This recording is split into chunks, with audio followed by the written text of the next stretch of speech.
Good afternoon, I'm Malcolm Jordan and this is your midday news fix for Tuesday, the 26th of September.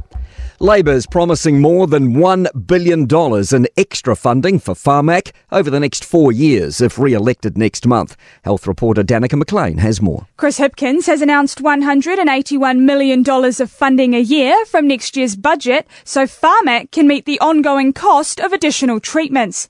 He's also announced an extra $50 million for new treatments, rising to $100 million per year from 2026.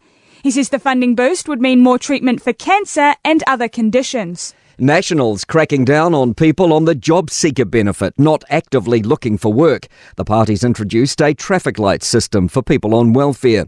A green light is for people meeting all their obligations. An orange would be handed out for a first or second breach and would mean more monitoring or training. A red for 3 or more breaches would see someone's money managed by WINS and could mean mandatory community work for up to 3 months. National leader Christopher Luxon says his party doesn't want to see people dependent on welfare. That's why National will always insist on work as the central solution to poverty. It's actually the fair and compassionate thing to do. Meanwhile, Luxon is buoyed by another big win in the polls. Chief political reporter Aaron Darman is with him in Kumiu, northwest of Auckland. The berries Chris Luxon's using to make a real fruit ice cream behind me are both red and blue, but he wants to turn the country a National Party blue. And although the strawberry fields aren't quite in season, last night's News Hub Read research poll shows power is ripe for Luxon's picking. The Nats are on 39.1%, Streets ahead of Labour on 26.5%. A former pupil in the care of a Catholic order in Christchurch will represent survivors on the world stage. Daryl Smith will present the Abuse in Care Royal Commission of Inquiry's Stolen Lives, Marked Souls report at the Ending Clergy Abuse Summit in Rome next week.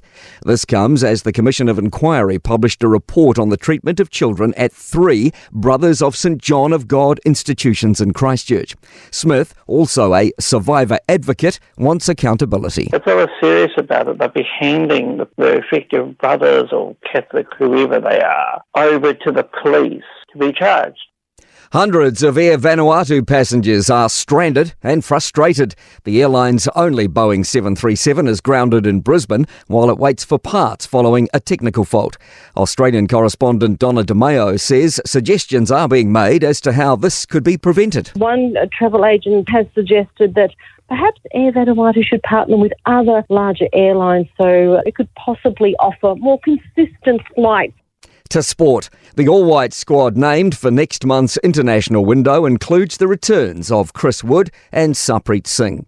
The fate of Wallabies coach Eddie Jones hinges on a post-Rugby World Cup external review as Rugby Australia grapples with the team's likely pool stage exit for the first time. The All Blacks believe they've been shown the standard to aspire to after South Africa and Ireland's Rugby World Cup pool match in Paris. And the NRL warns forward passes could still be missed by video technology, even if the bunker's given more power to rule on them. I'm Malcolm Jordan. That's your latest news fix. We'll be back with the next update at 5 p.m. from the Newstalk ZB newsroom.